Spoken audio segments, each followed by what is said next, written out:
আসসালামু আলাইকুম। বরিশাল ক্যাডেট কলেজের একাদশ শ্রেণীর কল্যাণীয় ক্যাডেটবৃন্দ, অনলাইন ক্লাসে তোমাদের স্বাগতম। করোনার এই ক্রান্তিকালে তোমরা যে যেখান থেকে আমাকে শুনছো, আশা করি স্বাস্থ্যবিধি মেনে সবাই সুস্থ আছো, নিরাপদে আছো।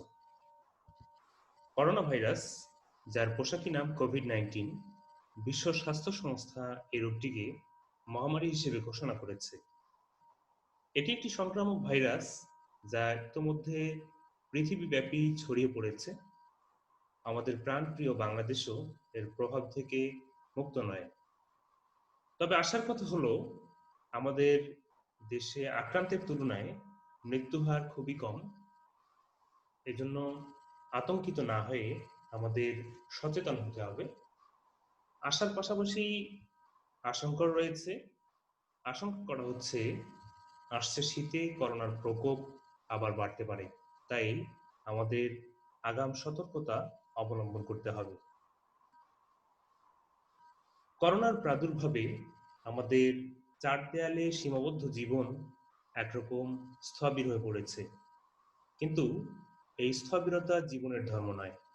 আমাদের খুঁজে বের করতে হবে স্বাভাবিক জীবনযাপনের বিকল্প উপায়। আর তাই আমরা তোমাদের জন্য অনলাইনে বিকল্প পাঠদানের উদ্যোগ নিয়েছি। আশা করি অদূর ভবিষ্যতে করোনা মহামারীর শেষে তোমরা ফিরে আসবে তোমাদের স্বপ্নের প্রতিষ্ঠানে। বরিশাল ক্যাডেট কলেজ আবার মুখরিত হবে তোমাদের পদচারণায়। সে পর্যন্ত তোমরা স্বাস্থ্যবিধি মেনে চলবে এবং অনলাইনে তোমাদের জন্য আমরা যে বিকল্প পাঠদানের উদ্যোগ নিয়েছি তার সাথে থাকবে, এই প্রত্যাশায় আজকের অনলাইন বাংলা ক্লাসে তোমাদের স্বাগত জানাচ্ছি। আমি মোহাম্মদ ইমানুর রহমান, প্রভাষক, বাংলা বিভাগ, বরিশাল ক্যাডেট কলেজ। আজকের পাঠ শুরু করব, তবে তার আগে চলো আমরা করোনা সচেতনতামূলক একটি ভিডিও দেখি। করোনা ভাইরাসের প্রাদুর্ভাব রোধ করার অন্যতম উপায় হলো বাসায় থাকা। তবে কেমন করে বুঝবেন আপনার কি করোনা ভাইরাস হয়েছে? এই সংক্রমণের প্রধান লক্ষণ হলো জ্বর, সঙ্গে একটানা শুকনো কাশি এবং তারপর শ্বাসকষ্ট, হাঁচি, সর্দি, মাথা ব্যথা। এগুলো সাধারণ ঋতু পরিবর্তনজনিত ঠান্ডা কাশির কারণেও হতে পারে। কিন্তু একটানা শুকনো কাশি কেমন হয়? এটি হচ্ছে যখন আপনার কাশিতে কোনো মিউকাস বা কফ থাকে না এবং অন্য কোনো কারণ ছাড়া কাশি টানা হতে থাকে। করোনা ভাইরাস সংক্রমণ হলে তাপমাত্রা কতটা বাড়তে পারে? করোনা ভাইরাসের কারণে জ্বর হলে আপনি সেটা নিশ্চয়ই বুঝবেন। তখন শরীরের তাপমাত্রা থাকে 100 ডিগ্রি ফারেনহাইট অথবা 38 ডিগ্রি সেলসিয়াস বা তার বেশি। যদি হাতের কাছে থার্মোমিটার নাও থাকে, আপনি শরীরে জ্বর অনুভব করবেন এবং কেউ আপনার বুক বা পিঠ স্পর্শ করলে সেই তাপ অনুভব করতে পারবে। যদি আপনার জ্বর বা একটানা শুকনো কাশি হয়ে থাকে, তাহলে অন্য কারোর সংস্পর্শে আসা যাবে না এবং 14 দিন পর্যন্ত আপনার বাড়িতে থাকতে হবে। যদি আপনি পরিবারের অন্য সদস্যদের সাথে বাস করেন, তাহলে আলাদা ঘরে থাকুন এবং আলাদা বাথরুম ব্যবহার করুন।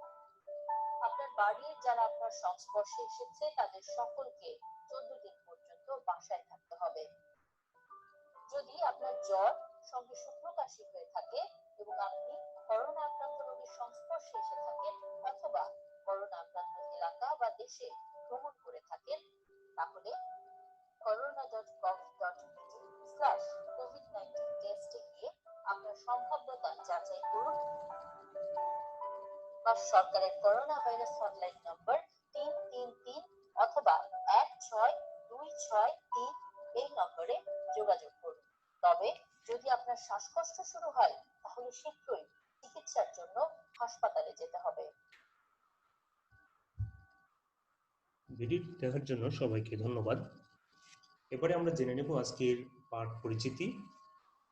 আজকে আমরা পড়ব বাংলা প্রথম পত্রের সহপাঠ অংশ। সহপাঠে তোমাদের দুটি রচনা পাঠ্য, একটি হচ্ছে লালসালু উপন্যাস, অন্যটি সিরাজউদ্দৌলা নাটক। আমি তোমাদের পড়াবো সিরাজউদ্দৌলা নাটক। তো নাটক শুরু করার আগে নাট্যকারের পরিচিতি এবং নাটক সম্পর্কিত যে আলোচনাগুলো রয়েছে, আমরা সেই আলোচনাগুলো মধ্য থেকে নাটকের সংজ্ঞা, বৈশিষ্ট্য, প্রকারভেদ, উদ্ভব এবং ক্রমবিকাশ নিয়ে কথা বলব। তাহলে আমাদের আজকের পাঠ নাট্যকার সিকান্দার আবু জাফর এবং নাটকের সংজ্ঞা, বৈশিষ্ট্য, প্রকারভেদ, উদ্ভব ও বিকাশ। শিখন ফল, অর্থাৎ আজকের পাঠ শেষে তোমরা যে বিষয়গুলো শিখবে সেগুলো হচ্ছে নাট্যকার সিকান্দার আবু জাফরের পরিচয় জানতে পারবে, নাটকের সংজ্ঞা, বৈশিষ্ট্য ও বৈচিত্র্য ব্যাখ্যা করতে পারবে, ট্র্যাজেডি কমেডি, ট্র্যাজিকমেডি, মেলোড্রামা, প্রহসনের সংজ্ঞা ও বৈশিষ্ট্য ব্যাখ্যা করতে পারবে। এরপর বাংলা নাটকের উদ্ভব ও বিকাশ ব্যাখ্যা করতে পারবে। শুরুতেই আমরা নাট্যকার সিকান্দার আবু জাফর সম্পর্কে কিছু তথ্য জেনে নেব। নাট্যকার সিকান্দার আবু জাফর 1918 সালে সাতক্ষীরা জেলার তালা উপজেলার তেঁতুলিয়া গ্রামে জন্মগ্রহণ করেন। মূলত একজন কবি হলেও সাহিত্যের বিভিন্ন ক্ষেত্রে ছিল তার স্বচ্ছন্দ পদচারণা। প্রগতিশীল সাংস্কৃতিক আন্দোলনে তিনি বরাবরই অগ্রবর্তী ছিলেন। তার সম্পাদনায় দীর্ঘকাল ধরে প্রকাশিত মাসিক সাহিত্য পত্রিকা সমকাল হয়ে উঠেছিল তরুণ সাহিত্যিকদের মিলনক্ষেত্র, পাকিস্তানি অপশাসনের বিরুদ্ধে বুদ্ধিবৃত্তিক প্রতিবাদ ও প্রতিরোধের এক বলিষ্ঠ প্ল্যাটফর্ম। পাকিস্তানি সামরিক শাসনের বিরুদ্ধে সোচ্চার কণ্ঠে প্রতিবাদ ব্যক্ত করায় এই পত্রিকাটি একাধিকবার নিষিদ্ধ ও এর প্রকাশিত সংখ্যা বাজেয়াপ্ত হয়েছিল। অর্থাৎ কবি এবং নাট্যকার সিকান্দার আবু জাফর, তার সম্পর্কে যে তথ্যগুলো রয়েছে এখানে, তার জন্মসাল, তিনি কোথায় জন্মগ্রহণ করেছেন এবং কোন ধরনের আন্দোলনে তিনি যুক্ত ছিলেন, এবং তার সম্পাদিত যে সমকাল পত্রিকাটি এবং তার এই যে সমকাল পত্রিকাকে কেন্দ্র করে তরুণ সাহিত্যিকদের যে একটা মিলন ক্ষেত্র তৈরি হয়েছিল, এই বিষয়গুলো কিন্তু আমাদের জেনে রাখতে হবে, আমাদের বহু নির্বাচনী প্রশ্নের উত্তরের ক্ষেত্রে কাজে লাগবে। তার সম্পর্কে আরো কিছু তথ্য রয়েছে এখানে। সিকান্দার আবু জাফরের শিক্ষা জীবন শুরু হয় তৎকালীন খুলনার, বর্তমানে সাতক্ষীরা, তালা বিডি ইংরেজি উচ্চ বিদ্যালয়ে। সেখানকার পাঠ সমাপ্ত করে তিনি কলকাতার সুরেন্দ্রনাথ কলেজে, পূর্ব নাম রিপন কলেজ, এই কলেজে তিনি অধ্যয়ন করেন। শিক্ষা জীবন সমাপ্ত হবার পর 1941 সাল থেকে বিভিন্ন ধরনের মননশীল পেশায় তিনি যুক্ত হন। দেশভাগের পর তিনি পূর্ব বাংলায় চলে আসেন এবং 1953 সাল পর্যন্ত রেডিও পাকিস্তানের স্টাফ আর্টিস্ট হিসেবে দায়িত্ব পালন করেন। এই তথ্যগুলো আমাদের জেনে রাখতে হবে যে তিনি রেডিও পাকিস্তানের স্টাফ আর্টিস্ট হিসেবে দায়িত্ব পালন করেছিলেন। তিনি ছিলেন মুখ্যত একজন সাংবাদিক, এই তথ্যটিও আমাদের জেনে রাখতে হবে। কাজী নজরুল ইসলাম সম্পাদিত নবযুগ পত্রিকায় কাজ করার অভিজ্ঞতাও ছিল তার। মুক্তিযুদ্ধের সময় কলকাতা থেকে সাপ্তাহিক অভিযান পত্রিকা সম্পাদনা ও প্রকাশের গুরুদায়িত্ব পালন করেন তিনি। সাপ্তাহিক অভিযান, এই যে পত্রিকাটি রয়েছে, এই পত্রিকার নামটি আমাদের ভালোভাবে জেনে রাখতে হবে বহু নির্বাচনী প্রশ্নের উত্তরের জন্য। আমাদের সংগ্রাম চলবেই, এটি একটি তার গান, এবং বাংলা ছাড়ো, এই যে কবিতাটি রয়েছে, এগুলো বিখ্যাত তার রচনা। সিরাজউদ্দৌলা ছাড়াও তার আরো যেসব বিখ্যাত নাটক রয়েছে, সেগুলোর মধ্যে হচ্ছে যে মাকড়সা, এরপরে শকুন্ত উপাখ্যান, মহাকবি আলাওল, এগুলো উল্লেখযোগ্য। নাট্য চর্চার স্বীকৃতি স্বরূপ তিনি 1966 সালে বাংলা একাডেমি পুরস্কার পেয়েছিলেন। কবিতা ও নাটকের পাশাপাশি উপন্যাস, অনুবাদ সহ বিভিন্ন সৃষ্টিশীল কর্মকাণ্ডে তিনি সবিশেষ কৃতিত্বের স্বাক্ষর রাখেন। 1975 সালের 5ই আগস্ট তিনি ঢাকায় মৃত্যুবরণ করেন। এই ছিল আমাদের নাট্যকার সিকান্দার আবু জাফর সম্পর্কে উল্লেখযোগ্য তথ্য। এই তথ্যগুলো আমরা মনে রাখব। এরপরে আমরা যে বিষয়টি নিয়ে আলোচনা করব সেটি হচ্ছে নাটকের সংজ্ঞার্থ, বৈশিষ্ট্য এবং বৈচিত্র্য। অর্থাৎ নাটক কাকে বলে, নাটক বলতে আসলে কি বোঝায়, নাটকের মধ্যে কি কি বৈশিষ্ট্য থাকতে হবে, আর নাটকের যে বৈচিত্র্য অর্থাৎ বিভিন্ন রকম বা প্রকার রয়েছে, সেগুলো নিয়ে আমরা এখানে আলোচনা করব। তো সাহিত্য রচনার একটি বিশেষ রূপশ্রেণী বা জেনার হচ্ছে নাটক। আমরা এর আগে 10ম শ্রেণীতে সাহিত্যের রূপরীতি নামে একটি প্রবন্ধ করেছিলাম। সেখানে কিন্তু সাহিত্যের যে রূপশ্রেণীগুলো রয়েছে, যেমন কবিতা, নাটক, উপন্যাস, ছোট গল্প, প্রবন্ধ এগুলো সবগুলোরই মৌলিক যে ধারণা সেটি কিন্তু আমরা পড়ে এসেছি। তো এই নাটক হচ্ছে সাহিত্যের একটি রূপশ্রেণী বা জেনার। প্রাচ্য নাট্যশাস্ত্রে একে দৃশ্যকাব্য বলে অভিহিত করা হয়েছে। অর্থাৎ নাটক কবিতার ভঙ্গিতে রচিত হয় এবং এটা দেখা যায়, এই কারণে এটাকে বলা হয় দৃশ্যকাব্য। যদিও আধুনিক কালে নাটক গদ্যে লেখা হয়, কিন্তু আগে নাটক কাব্যে লেখা হতো, কাব্যাকারে লেখা হতো। গ্রিক ভাষা থেকে আগত ড্রামা শব্দটির অর্থ হলো অ্যাকশন তথা কিছু করে দেখানো। বাংলা নাটক, নাট্য, নট, নটি প্রভৃতি শব্দ উদ্ভূত হয়েছে নট ধাতু থেকে। নট শব্দের অর্থ হচ্ছে যে নড়াচড়া করা। অর্থাৎ নাটকের মধ্যে এক ধরনের গতিশীলতা রয়েছে যা একটি ত্রিমাত্রিক শিল্প কাঠামো গড়ে তোলে। তো নাটকের মধ্যে গতিশীলতা এটি একটি প্রধান উপাদান এবং এর মধ্য দিয়ে ত্রিমাত্রিক শিল্প কাঠামো হিসেবে এটি গড়ে ওঠে। নাটকের মধ্যে আমরা দেখতে পারি নাটকের যে চরিত্রগুলো রয়েছে সেই চরিত্রগুলো কথা বলে এবং তাদের বিভিন্ন ধরনের যে অঙ্গভঙ্গি এগুলোর মধ্য দিয়ে এই নাটক যে রূপশ্রেণীটি রয়েছে সেটি একটি থ্রি ডাইমেনশনাল বা ত্রিমাত্রিক শিল্প কাঠামো গড়ে তোলে। বলে রাখা প্রয়োজন যে বর্তমান সময়ে নাটক পরিবেশনের সবচেয়ে জনপ্রিয় মাধ্যম টেলিভিশন হলেও মঞ্চই নাটকের প্রকৃত ও যথার্থ পরিবেশনের স্থল। আমাদের বাংলা যে টেলিভিশন নাটকগুলো রয়েছে এই নাটকে যারা অভিনয় করেন বা অভিনেতা রয়েছেন তারা কিন্তু আমরা যদি খোঁজ নিয়ে দেখি তাহলে তাদের অধিকাংশই এসেছেন এই মঞ্চ নাটক করা থেকে। মঞ্চ থেকেই কিন্তু তাদের যে প্রতিভার যে বিকাশ সেটি শুরু হয়েছিল। তাই নাটক বিষয়ক এই আলোচনায় মঞ্চ নির্ভর নাট্য বৈশিষ্ট্যই কেবল বিবেচনা করা হবে। প্রকৃতপক্ষে নাটকের মধ্যে একটি সামষ্টিক শিল্প প্রয়াস সম্পৃক্ত থাকে। এতে কুশীলবগণ বা অভিনেতা অভিনেত্রী এরা কি করে দর্শকদের উপস্থিতিতে মঞ্চে উপনীত হয়ে গতিমান মানব জীবনের কোনো এক বা একাধিক বিশেষ ঘটনার প্রতিচ্ছবি অভিনয়ের মাধ্যমে উপস্থাপন করে। সাধারণভাবে নাটকের যে চারটি বিষয়কে বিবেচনায় নেওয়া হয় সেগুলো হচ্ছে কাহিনী বা প্লট, এরপরে চরিত্র, সংলাপ এবং পরিপ্রেক্ষিত। এই বিষয়গুলো কিন্তু নাটকের মধ্যে থাকে। একটি নির্দিষ্ট প্রেক্ষাপটকে ঘিরে শিল্পঘন কাহিনী, কেন্দ্রীয় চরিত্র এবং সহায়ক বিভিন্ন চরিত্রের সংলাপকে আশ্রয় করে উপস্থাপিত হবার প্রয়াস পায় নাটকে। এর সঙ্গে যুক্ত হতে পারে নৃত্যগীত, আবহ সঙ্গীত, শব্দ সংযোজন, আলোক সম্পাত, মঞ্চ কৌশল। একটি নাটক মঞ্চায়নের জন্য কিন্তু এরকম আরো অনেকগুলো বিষয় এর সাথে যুক্ত থাকে। তবে এটি নাটক সম্পর্কে একটি সাধারণ ধারণা মাত্র।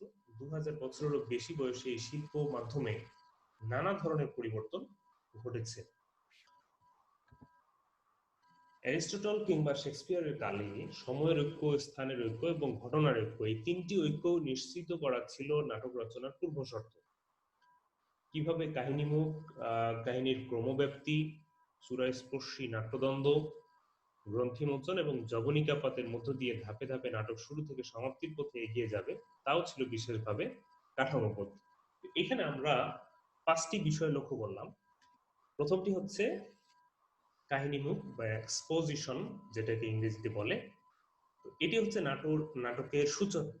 এরপরে থাকে কাহিনীর ক্রমব্যাপ্তি, নাটকের যে 5টি পর্যায় সেগুলো কিন্তু এখানে বলা হচ্ছে। প্রথমে হচ্ছে এক্সপোজিশন বা কাহিনীমুখ, নাটকের সূচনা হচ্ছে এখানে। এরপরে কাহিনীর ক্রমব্যাপ্তি, যেটাকে বলা হয় ইংরেজিতে রাইজিং অ্যাকশন। এরপরে চূড়াস্পর্শী নাট্যদ্বন্দ্ব, অর্থাৎ ইংরেজিতে এটাকে বলা হয় ক্লাইম্যাক্স।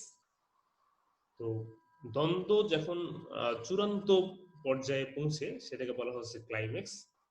এরপরে গ্রন্থিমোচন, অর্থাৎ এই দ্বন্দ্ব প্রশমিত হয়ে ধীরে ধীরে উপসংহারের দিকে বা সমাপ্তির দিকে এগিয়ে যাবে, সেই জায়গাটিকে বলা হচ্ছে গ্রন্থিমোচন। এবং জবনিকাপাত, যেটা হচ্ছে সমাপ্তি বা উপসংহার, ইংরেজিতে এটাকে বলা হয় কনক্লুশন।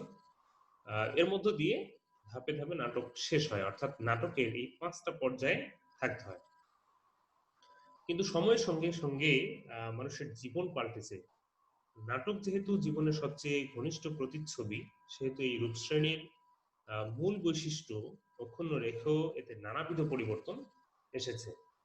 এই নাটকের মধ্যে আমরা দেখলাম যে অ্যারিস্টটল এবং শেক্সপিয়ারের সময় তিনটি ঐক্য রক্ষা করা হতো এবং এই তিনটি ঐক্য নিশ্চিত করা ছিল নাটক রচনার পূর্ব শর্ত। তিনটি ঐক্য কি কি? একটি হচ্ছে সময়ের ঐক্য, দ্বিতীয়টি হচ্ছে স্থানের ঐক্য এবং তৃতীয়টি হচ্ছে ঘটনার ঐক্য।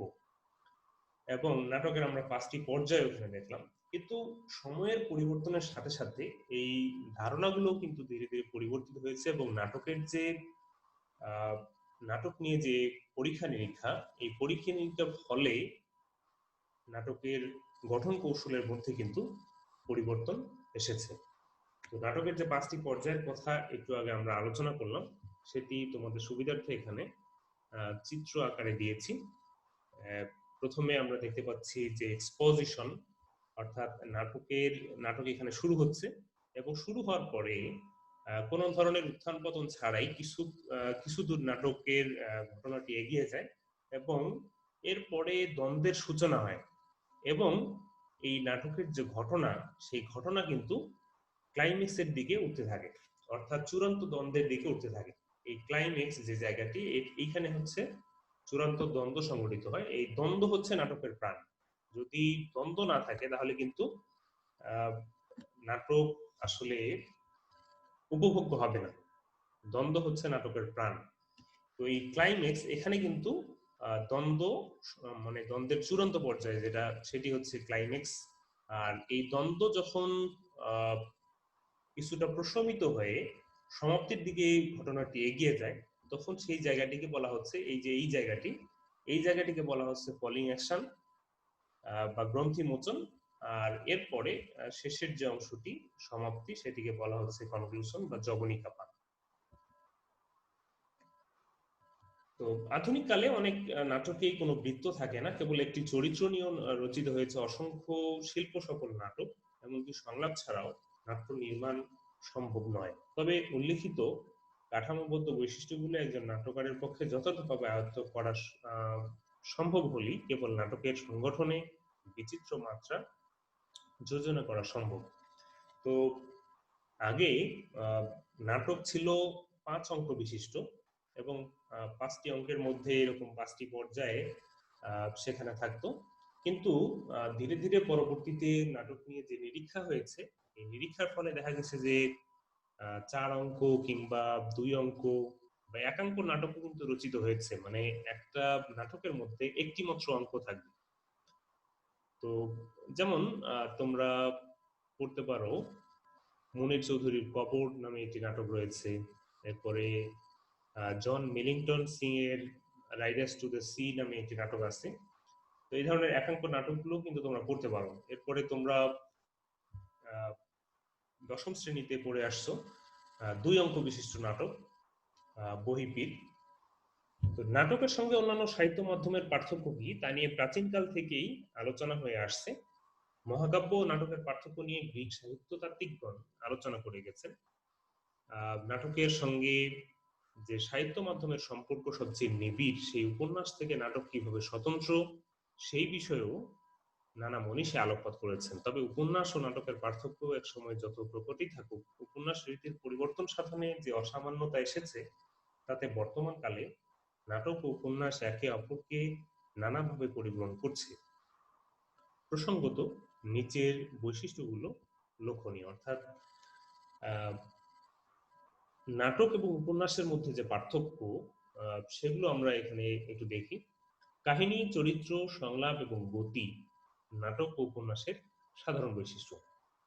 অর্থাৎ নাটকের মধ্যেও এই বৈশিষ্ট্যগুলো থাকবে এবং উপন্যাসের মধ্যেও এই বৈশিষ্ট্যগুলো থাকবে। মানব মনস্তত্ত্ব, প্রেম, মহত্ব, দেশ, ঈর্ষা, লোভ ও অন্যান্য মৌলিক প্রবৃত্তি সমূহের দ্বন্দ্ব জটিল উপস্থাপন উভয় শিল্পের প্রতিপাদ্য বিষয়। এরপর এই 2 শিল্প মাধ্যমেই মিলনান্ত কিংবা বিয়োগান্ত উভয়ের সমন্বিত পরিণাম দেখতে পাওয়া যায়। অর্থাৎ ট্র্যাজেডি বা কমেডি দুটির সমন্বিত পরিণাম দেখতে পাওয়া যায়। উভয় সাহিত্য রূপ শ্রেণী কেবল পাঠের মধ্য দিয়েও সিদ্ধ উদ্দেশ্যের চরিতার্থতা দান করতে পারে। এ সকল বৈশিষ্ট্য থাকা সত্ত্বেও বলা যায় যে নাটক একটি বিশেষ শিল্পরীতি যা উপস্থাপনা, ক্রিয়া ও সংলাপের ভিত্তিতে উপন্যাস থেকে তাৎপর্যপূর্ণভাবে পৃথক। বলা যেতে পারে নাটক সাহিত্য হয়েও এর চেয়ে আরো বেশি কিছু। অর্থাৎ এই উপন্যাসের মধ্যে সংলাপ হয়তো নাও থাকতে পারে, কিন্তু নাটকের মধ্যে কিন্তু সংলাপটা জরুরি। এরপরে নাটক আসলে সরাসরি দর্শক বা পাঠকের কাছাকাছি যেতে পারে। উপন্যাস কিন্তু এরকম নয়। উপন্যাস পাঠক পড়েন এবং পাঠক তার নিজ কল্পনার কিংবা তার মানে পাঠকের যে নিজস্ব অনুভূতি, সেই অনুভূতি দিয়ে ওই চিত্রগুলো কল্পনা করতে পারেন। কিন্তু নাটক হচ্ছে সরাসরি এই নাট্যকার যা দেখাতে চান, যা বোঝাতে চান, সেটি কিন্তু সরাসরি অভিনেতা অভিনেত্রীর মধ্য দিয়ে বা কুশীলবদের মধ্য দিয়ে একবারে দর্শকের কাছাকাছি দৃশ্যমান করে তোলা হয়। এটি কিন্তু বেশি শিল্প সফল। এর সঙ্গে দর্শকের রুচি, চাহিদা, রঙ্গমঞ্চের ব্যবস্থাপনা ও অভিনয় কৌশল অঙ্গাঙ্গিভাবে সম্পৃক্ত। প্রথাগতভাবে নাটকে ঘটনা সন্নিবেশকল্পে একটি বিশেষ রীতি অনুসরণ করা হয়। নাটকের শুরু থেকে শেষ পর্যন্ত, অর্থাৎ ঘটনার বিকাশ থেকে পরিণতি ধাপে ধাপে সংগঠিত হতে থাকে এবং এই বিষয়গুলো কিন্তু নাট্যকার এই অভিনেতা অভিনেত্রীর মধ্য দিয়ে মঞ্চে আহ মঞ্চসজ্জা, বিভিন্ন ধরনের সঙ্গীত কিংবা আবহ সঙ্গীত, তারপরে বাদ্যযন্ত্র, এগুলো বিভিন্ন ভাবে তিনি এই দৃশ্যের সাথে সঙ্গতিপূর্ণ আবহ তৈরি করে এগুলোকে দর্শকের কাছে বিশ্বাসযোগ্য করে তোলেন। বলা প্রয়োজন যে নাটকের শুরুতে একটি দ্বন্দ্বের আভাস দেওয়া থাকে, যা মূলত নাটকটিকে পরিণতিমুখী করে তুলবার বীজ শক্তিকে ধারণ করে। আমি একটু আগে বলেছি যে দ্বন্দ্ব হচ্ছে নাটকের প্রাণ। নাটক মানে হচ্ছে যে এখানে দ্বন্দ্ব থাকবে এবং এই দ্বন্দ্বটা ধীরে ধীরে চূড়াস্পর্শী হবে, অর্থাৎ ক্লাইম্যাক্সে উঠবে। নাটক যত এগিয়ে যায় সেই দ্বন্দ্ব ক্রমে ক্রমে ঘনীভূত রূপ লাভ করে একটি উত্তুঙ্গ অবস্থানে পৌঁছায়, যেটি আমি একটু আগে বলেছি।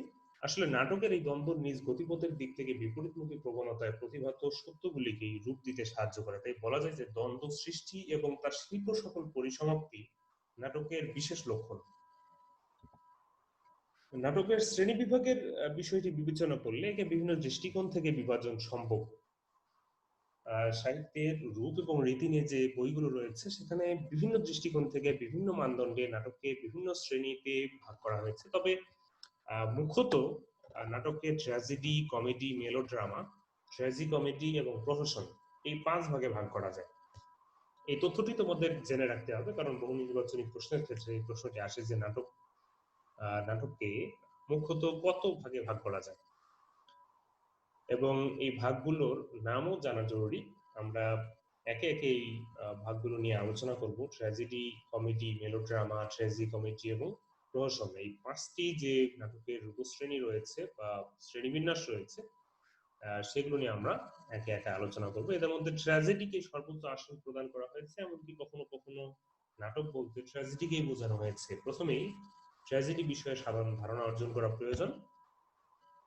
ট্র্যাজেডি কি, এটি সম্পর্কে আমরা এখন আলোচনা করব। দেবদেবীর উদ্দেশ্যে ছাগল, ভেড়া প্রভৃতি বলি দেওয়া উপলক্ষে অনুষ্ঠিত অভিনয় থেকে ট্র্যাজেডির জন্ম হয়েছে বলে মনে করা হয়। তবে ট্র্যাজেডি নাটকের মূলে রয়েছে ব্যক্তি আত্মার দ্বন্দ্ব, বিক্ষুব্ধ তীব্র যন্ত্রণা আর হাহাকার। ট্র্যাজেডির সংজ্ঞার্থ প্রদান করতে গিয়ে অ্যারিস্টটল যা বলেছেন তা আজও সাহিত্য সমালোচনায় বিশেষভাবে প্রণিধানযোগ্য। এস এস বুচার অনুদিত অ্যারিস্টটল তার পোয়েটিক্স গ্রন্থে বলেছেন যে tragedy then is an imitation of an action that is serious, complete, and of a certain magnitude. In language emplaced with this kind of artistic ornament, the several kinds being found in separate parts of the play, in the form of action, not of narrative, show pity and fear, affecting the proper permission of these emotions.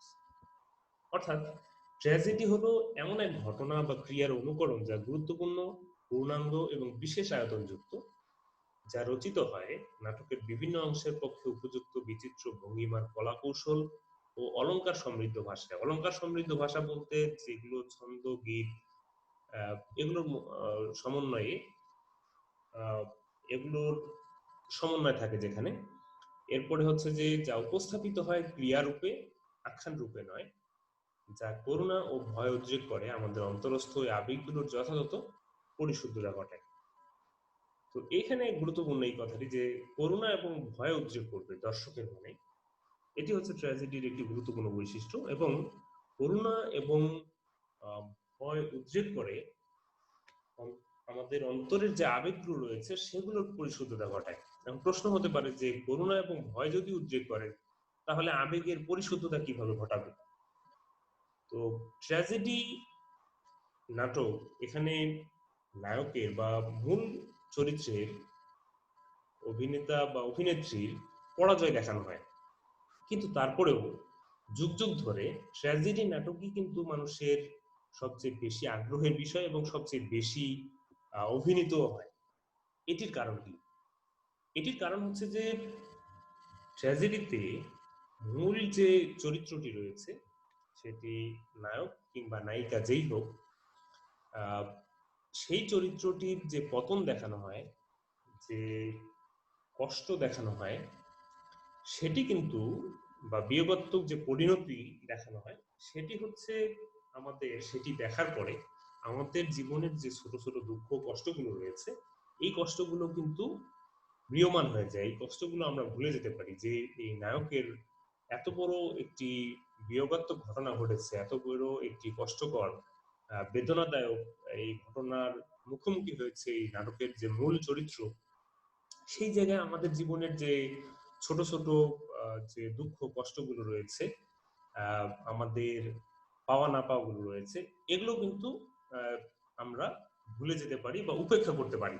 এই কারণে কিন্তু আমাদের tragedy আমাদের দর্শক আমরা যারা আছি আমাদের মধ্যে করুণা এবং ভয়ের উদ্রেক করে। করুণা কেন উদ্রেক করে? যে ওই যে নায়কের যে পরাজয় দেখানো হয় বা নায়িকার যে পরাজয় দেখানো হয়, সেই পরাজয়ের কারণে আমরা কিন্তু ওই নায়কের সাথে একাত্ম হয়ে যাই বা মূল চরিত্রের সাথে একাত্ম হয়ে যাই। এই কারণে কিন্তু তার প্রতি আমাদের করুণা হয়। এবং ভয়ের উদ্রেক করে কিভাবে? যে তার যে পরাজয় দেখানো হয়, এই পরাজয়টি কিন্তু এবং তার যে বেদনাদায়ক যে পরিণতিটা দেখানো হয় এই পরিণতির কারণে কিন্তু আমরা ভয় পাই। এবং এই করুণা এবং ভয়ের উদ্রেক করার পরে এই তার এত বড় পরাজয়, এত বড় বেদনাদায়ক যে ঘটনাটি, সেটি আমাদের অন্তরস্থ যে আবেগগুলো রয়েছে সেগুলো প্রশমন ঘটায় বা পরিশুদ্ধতা ঘটায়। নায়ক কিংবা নায়িকা মুক্ত করুণ রস পরিবেশন ট্র্যাজেডির ধর্ম। এখানে রসই হচ্ছে প্রধান। ট্র্যাজেডির ধর্ম হলো কোনো জটিল ও গুরুতর ঘটনার আশ্রয়ে বিশেষ ধরনের রস সঞ্চার যা আমাদের অনুভূতিকে অভূতপূর্ব আবহে আলোকিত করবে। একটি জৈব ঐক্য বিশিষ্ট হবে, অর্থাৎ এর একটি একক অটুট আকার থাকবে, সেই সঙ্গে এর ভাষা হবে সাংগীতিক গুণসম্পন্ন। তাহলে নাটকের মধ্যে কি থাকবে? যে এর ভাষাটি হবে সাংগীতিক, অর্থাৎ গীতিরসময় সাংগীতিক গুণসম্পন্ন হতে হবে। দ্বন্দ্বপূর্ণ কাহিনীর এতে বিশেষ ভূমিকা থাকলেও গঠনগত দিক থেকে এতে নাট্যিক বৈশিষ্ট্য থাকা অপরিহার্য। সর্বোপরি তা একদিকে দর্শকের মনে করুণা ও ভয়ের সঞ্চার করবে, আবার অপরদিকে এক ধরনের প্রশান্তিও জাগাবে, যেটি আমরা একটু আগে আলোচনা করেছি।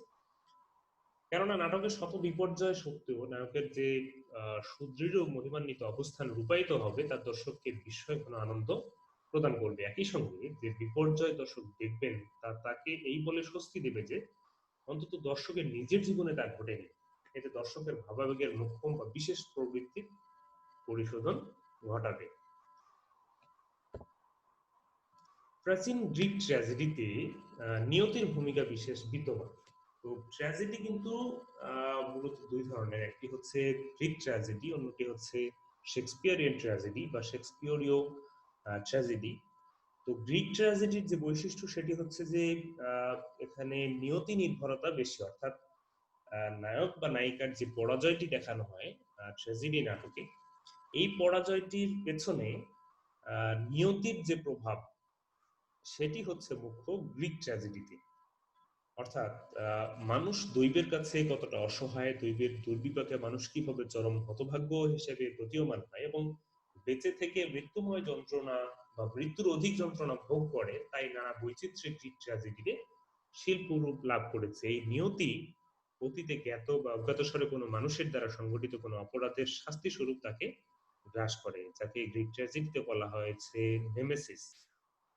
অর্থাৎ মানুষ কোনোভাবেই নেমেসিসকে এড়াতে পারে না, তার নিয়তিকে এড়াতে পারে না, এই বিশ্বাস গ্রিক ট্র্যাজেডির মর্মবাণী। সাধারণভাবে হত্যা, মৃত্যু, ভাগ্য বিপর্যয়, ভ্রান্তি এইসব উপাদানেই গ্রিক ট্র্যাজেডি প্রাচীন যে ট্র্যাজেডি সেটি সার্থকতা লাভ করেছে। তবে এতে মানুষের সত্তার স্বাতন্ত্র্য ও স্বাধীনতা অস্বীকৃত। এই প্রবণতা থেকে বেরিয়ে এসে ইংরেজ নাট্যকার শেক্সপিয়ার ট্র্যাজেডির এক ভিন্ন আদর্শ প্রতিষ্ঠা করেন এবং আজ পর্যন্ত এই আদর্শে বহু বিচিত্র নাট্যিক কাঠামোকে আশ্রয় করে ব্যবহৃত হয়ে আসছে।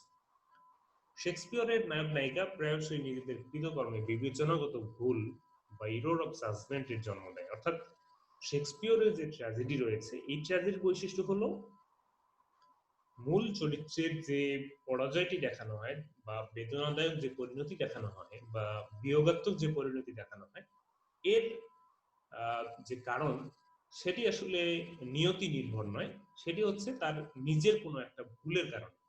অর্থাৎ চরিত্রের নিজের কোনো একটা ভুলের কারণে তাকে এই পরিণতি বরণ করতে হচ্ছে। এটি হচ্ছে শেক্সপিয়ারিয়ান যে ট্র্যাজেডি রয়েছে সেই ট্র্যাজেডির বৈশিষ্ট্য। অর্থাৎ ট্র্যাজেডি যে দুই ধরনের রয়েছে, একটি হচ্ছে গ্রিক ট্র্যাজেডি, অন্যটি হচ্ছে শেক্সপিয়রীয় ট্র্যাজেডি।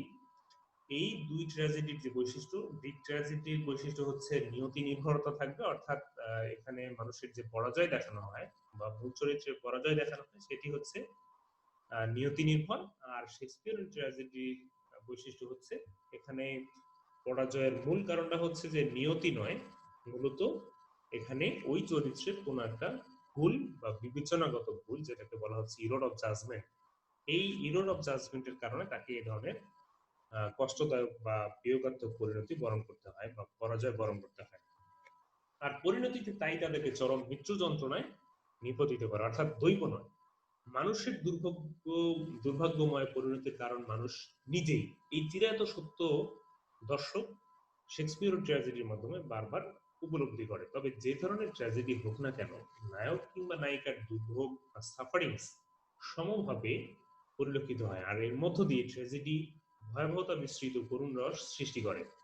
সফোক্লিস রচিত আন্তেগনে, ওদিপাউস, যেটাকে আমরা ইডিপাস হিসেবে জানি, স্কাইলাসের আগামেমনন, শেক্সপিয়রের হ্যামলেট, ম্যাকবেথ প্রভৃতি বিশ্বখ্যাত যে ট্র্যাজেডি নাটকগুলো রয়েছে, এগুলো আমরা এখানে উদাহরণ হিসেবে ব্যবহার করতে পারি। এরপরে হচ্ছে কমেডি।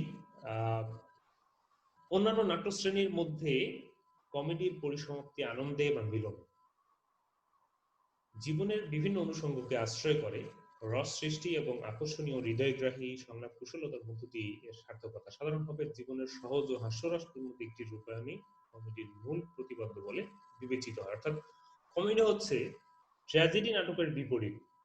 ট্র্যাজেডিতে যেখানে বিয়োগাত্মক পরিণতি দেখানো হয়, কমেডি হচ্ছে মিলনাত্মক পরিণতি দেখানো হবে এবং এখানে কি হবে, জীবনের সহজ ও হাস্যরসপূর্ণ দিকটির রূপায়ণ করা হয়। অর্থাৎ এটি কিন্তু ট্র্যাজেডির বিপরীত।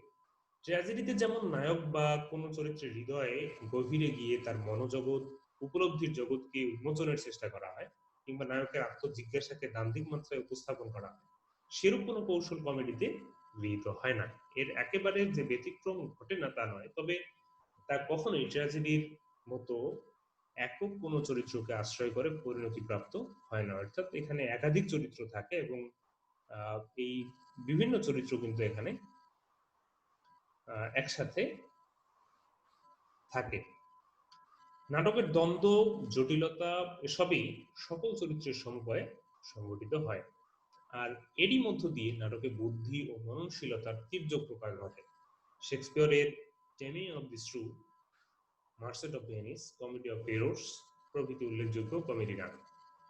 এরপরে যেটি নিয়ে আমরা আলোচনা করব সেটি হচ্ছে মেলোড্রাম। এই মেলোড্রামাকে কিন্তু অতি নাটকও বলা যায়।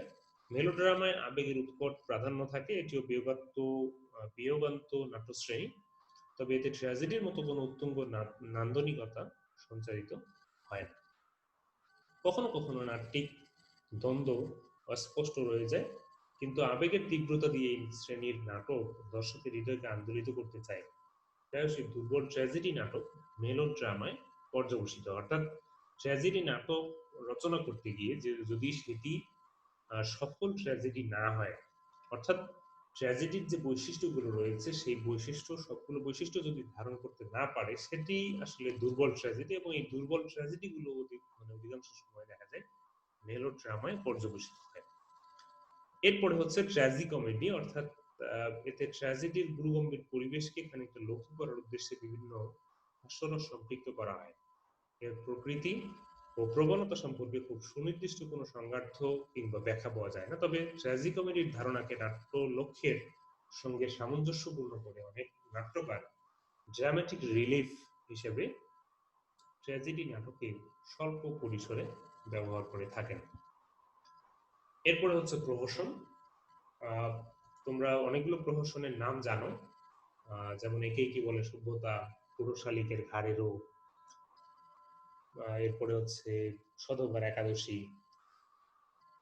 তো মেলোড্রামা কিংবা ট্র্যাজি কমেডি থেকে প্রহসন বিভিন্ন মাপকাঠিতে পৃথক। সমাজ বা ব্যক্তির দোষ অসঙ্গতি বিশেষভাবে দেখাবার উদ্দেশ্য নিয়ে এই প্রকার ব্যঙ্গ ও বিদ্রূপমূলক নাটক রচিত হয়। অর্থাৎ প্রহসন হচ্ছে ব্যঙ্গ বিদ্রূপমূলক নাটক, এবং এই ব্যঙ্গ বিদ্রূপের উদ্দেশ্য কিন্তু সমাজের মধ্যে যে নেতিবাচক দিকগুলো রয়েছে সেগুলোর সংশোধন। সেগুলো ব্যঙ্গ বিদ্রূপের মধ্য দিয়ে সংশোধন করার উদ্দেশ্য থাকে প্রহসনের মধ্যে। এর বিষয় হিসেবে কোনো গভীর বা মৌলিক সমস্যাকে বেছে নেওয়া হয় না, কিংবা নিলেও তাকে সেই মাত্র গুরুত্ব দিয়ে পরিবেশন করা হয় না। দেশটি বা সমষ্টির ভ্রান্তি, অসঙ্গতি ও দুর্বলতার চিত্রসমূহ প্রহসনের বিষয় ও মাধ্যম হিসেবে গৃহীত হয়। নাটকের চরিত্র সমূহের হাস্যকর ক্রিয়া, নির্বুদ্ধিতা এবং কৌতুককর সংলাপ এই শ্রেণীর রচনার মুখ্য বৈশিষ্ট্য। এ প্রসঙ্গে বিশ্ব নাট্য সাহিত্যের উল্লেখযোগ্য কয়েকটি নাটকের নাম স্মরণ করা যেতে পারে: স্কাইলাসের প্রমিথিউস বাউন্ড, সফোক্লিসের দি কিং ইডিপাস, ভগবতীর স্বপ্ন বাসবদত্তা, কালিদাসের অভিজ্ঞান শকুন্তলা, শেক্সপিয়রের হ্যামলেট, গেটের ফাউস্ট, ইবসেনের দি ডলস হাউস, স্ট্রিনবার্গের the Dream Play, George Bernard শার ম্যান অ্যান্ড সুপারম্যান, চেখভ বলতে আন্তন চেখভের দি চেরি অর্চার্ড, রবীন্দ্রনাথ ঠাকুরের রক্তকরবী, ম্যাক্সিম গোর্কির দি লোয়ার ডেথ, বেশটের মাদার কারেজ প্রভৃতি। এগুলো বিশ্বখ্যাত নাটক, তোমরা চাইলেই পড়তে পারো। এরপরে আমরা আলোচনা করব বাংলা নাটকের উদ্ভব এবং বিকাশ নিয়ে। তো বাংলা সাহিত্যে যে নাটকের আবির্ভাব, সেটি কিন্তু আসলে ইংরেজি সাহিত্যের প্রভাবে।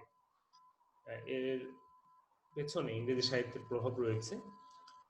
আধুনিক বাংলা নাটকের বিকাশে পাশ্চাত্য, বিশেষ করে ইংরেজি সাহিত্যের ভূমিকা সবিশেষ।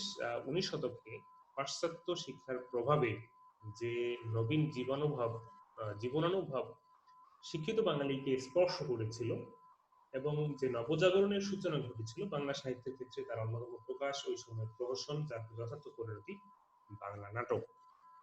19 শতকের এক দ্বন্দ্বক্ষুব্ধ পরিবেশে বাংলার নাট্যমঞ্চের বিকাশের ধারাবাহিকতা জন্ম নিল আধুনিক বাংলা নাটক।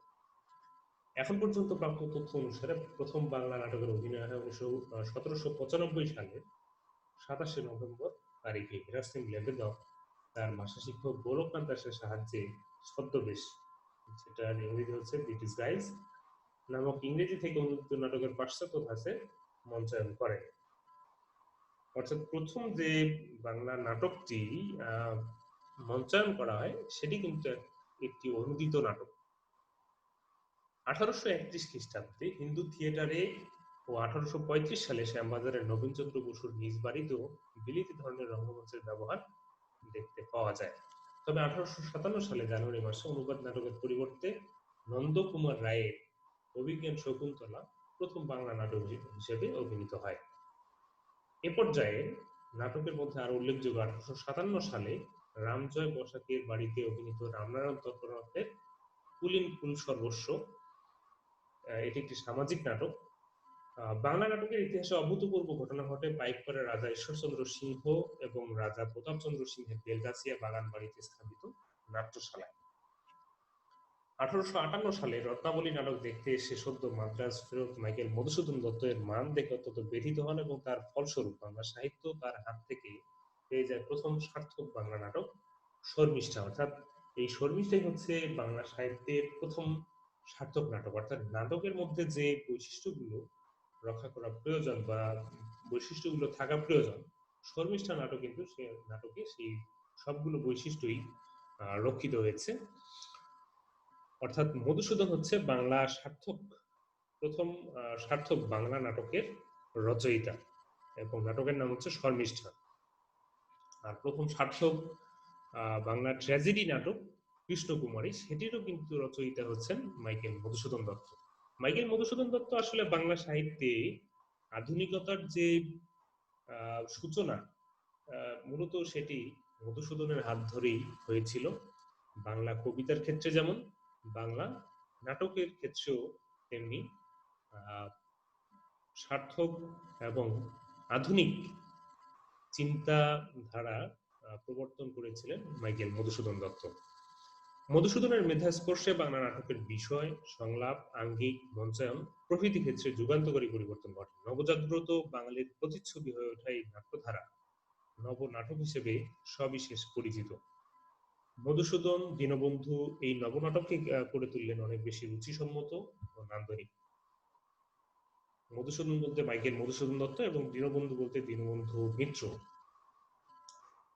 এরই ধারাবাহিকতায় গিরিশচন্দ্র ঘোষ, দ্বিজেন্দ্রলাল রায়, যাকে ডিএল রায় হিসেবে আমরা চিনি, তিনি একজন নাট্যকার এবং গীতিকারও বটে। ধনধান্যে পুষ্পে ভরা আমাদের এই বসুন্ধরা, এটি মূলত দ্বিজেন্দ্রলাল রায়ের। প্রমুখ নাট্যকারের আবির্ভাব ঘটে বাংলা নাটকের অঙ্গনে, বিকশিত হতে থাকে বাংলা নাট্যধারা। এরপর রবীন্দ্রনাথ ঠাকুর তার নিজস্ব তত্ত্ব ও আঙ্গিকে নিরীক্ষার প্রয়োগ ঘটিয়ে বাংলা নাটকে যোগ করেন বিশ্বমানের স্বাতন্ত্র্য। রবীন্দ্রনাথ ঠাকুর নাটকের যতগুলো শ্রেণীবিন্যাস রয়েছে, প্রায় সব ধরনের নাটক তিনি রচনা করেছেন এবং বাংলা নাটককে সমৃদ্ধ করেছেন রবীন্দ্রনাথ ঠাকুর। 20 শতকের সাহিত্যে অমোঘ প্রভাব বিস্তারকারী দুই বিশ্বযুদ্ধ এ সময়ের নাটকে নতুন চিন্তা ও আঙ্গিকে সমৃদ্ধ করে তুলেছিল। এরই সঙ্গে রুশ বিপ্লব, ভারতবর্ষ জুড়ে ব্রিটিশ বিরোধী বিপ্লবী কর্মকাণ্ড, বিশ্বব্যাপী মার্ক্সবাদের বিস্তার, 43-এর মন্বন্তর, দেশভাগ, শ্রেণী সংগ্রাম চেতনা, শ্রেণী বিপ্লবের আকাঙ্ক্ষা প্রভৃতি বাংলা নাটকের সূচনা করে গণনাট্যের ধারা। এই যে গণনাট্যের ধারা, এই গণনাট্যের ধারায় কিন্তু দুজন নাট্যকারের নাম সবচেয়ে বেশি উল্লেখ করা হয়। একজন হচ্ছেন বিজন ভট্টাচার্য, অন্যজন উৎপল দত্ত। বিজন ভট্টাচার্যের একটি বিখ্যাত নাটক রয়েছে নবান্ন নামে, আর উৎপল দত্তের যে বিখ্যাত নাটকটি সেটি হচ্ছে টিনের তলোয়ার। এই বিজন ভট্টাচার্য, উৎপল দত্ত প্রমুখ নাট্যকার এই নতুন ধারার নাটক নিয়ে জনমানুষের কাছে পৌঁছাতে দৃঢ় প্রতিজ্ঞ হন। এর কাছাকাছি সময়ে পাকিস্তানের প্রতিষ্ঠা, পূর্ব বাংলার সাধারণ মানুষের উপর নেমে আসা শোষণ ও বৈষম্য এই অঞ্চলের নাট্যকারদেরও গণনাট্যের চেতনায় অনুপ্রাণিত করে তোলে। সেই সঙ্গে পূর্ব বাংলায় একের পর এক আন্দোলনের পটভূমি স্বাধীনতার পূর্ব থেকে বাংলাদেশের নিজস্ব নাট্যধারা সৃষ্টির উপযোগী পরিবেশ তৈরি করে দেয়।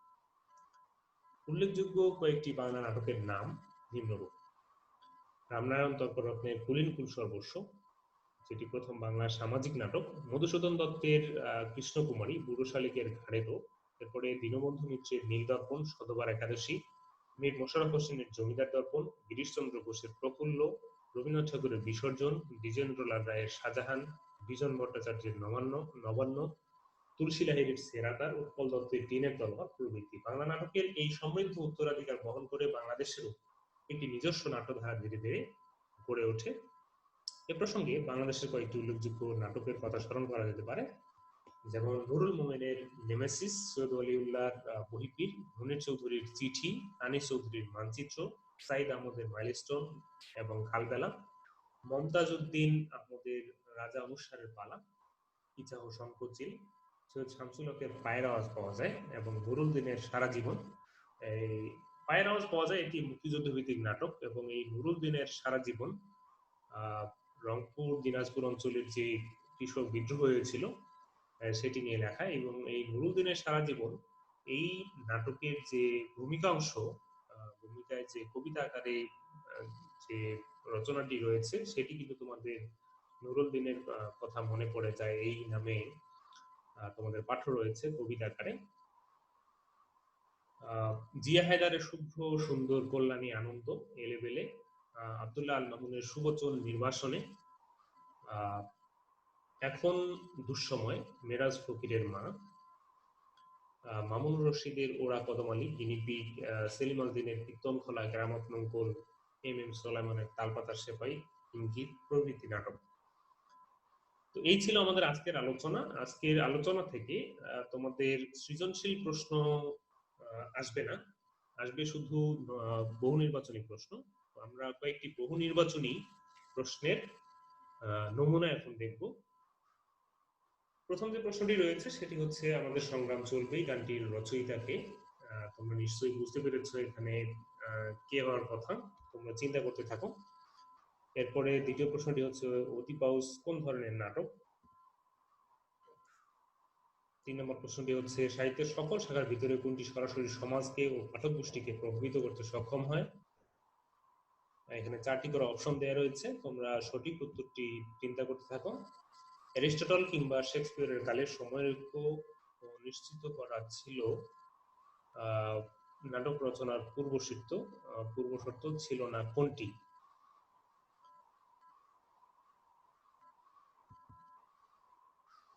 এরপরে হচ্ছে উপরের যে প্রশ্নটি রয়েছে এইখানে সময়ের ঐক্য শব্দটি বাদ যাবে। অ্যারিস্টটল বা শেক্সপিয়রের কালে মানে কোনটি ঐক্য রচনা করা ছিল, নাটক রচনা মানে পূর্বশর্ত ছিল না কোনটি? 3টি কিন্তু ছিল। এই 4টি অপশনের মধ্যে একটি ঐক্য ছিল না, বা একটি ঐক্য রক্ষা করা নাটক রচনা পূর্বশর্ত ছিল না, কোনটি সেটি তোমাদের খুঁজে বের করতে হবে। এরপরে 5 নম্বর যে প্রশ্নটি রয়েছে সেটি হচ্ছে, সিকান্দার আবু জাফর মুক্তিযুদ্ধের সময় কলকাতা থেকে কোন পত্রিকা সম্পাদনা ও প্রকাশের গুরুদায়িত্ব পালন করেন? আমরা আজকের আলোচনায় এটি শুনেছি, তোমাদের নিশ্চয়ই মনে থাকার কথা। এরপরে 6 নম্বর যে প্রশ্নটি রয়েছে সেটি হচ্ছে, মুখ্যত নাটকে কয় ভাগে ভাগ করা যায়? 2, 3, 4 নাকি 5 ভাগে? তোমরা এই বহু নির্বাচনী প্রশ্নগুলোর উত্তর চিন্তা করতে থাকো এবং এগুলোই তোমাদের বাড়ির কাজ হিসেবে থাকবে, অর্থাৎ উপরের যে নমুনা প্রশ্নগুলো রয়েছে সেগুলোর উত্তর নিচে মন্তব্যের ঘরে লিখে দিবে। এরপরে আমরা আজকের আলোচনা শেষ করব।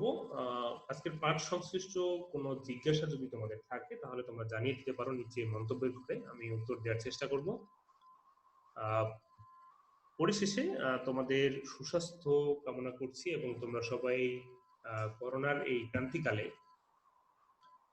যেহেতু আসন্ন শীতে করোনার প্রকোপ আবার বাড়তে পারে, সেহেতু আমাদের আগাম সতর্কতা অবলম্বন করতে হবে, আমাদের স্বাস্থ্যবিধি মেনে চলতে হবে। তোমরা স্বাস্থ্যবিধি মেনে চলো এবং অদূর ভবিষ্যতে করোনা মহামারী শেষে তোমরা আবার ফিরে আসো তোমাদের স্বপ্নের প্রতিষ্ঠানে। বরিশাল ক্যাডেট কলেজ আবার মুখরিত হোক তোমাদের পদচারণায়। সে পর্যন্ত সবাই সুস্থ থাকো, নিরাপদে থাকো। সবাইকে অসংখ্য ধন্যবাদ, নিরন্তর শুভকামনা।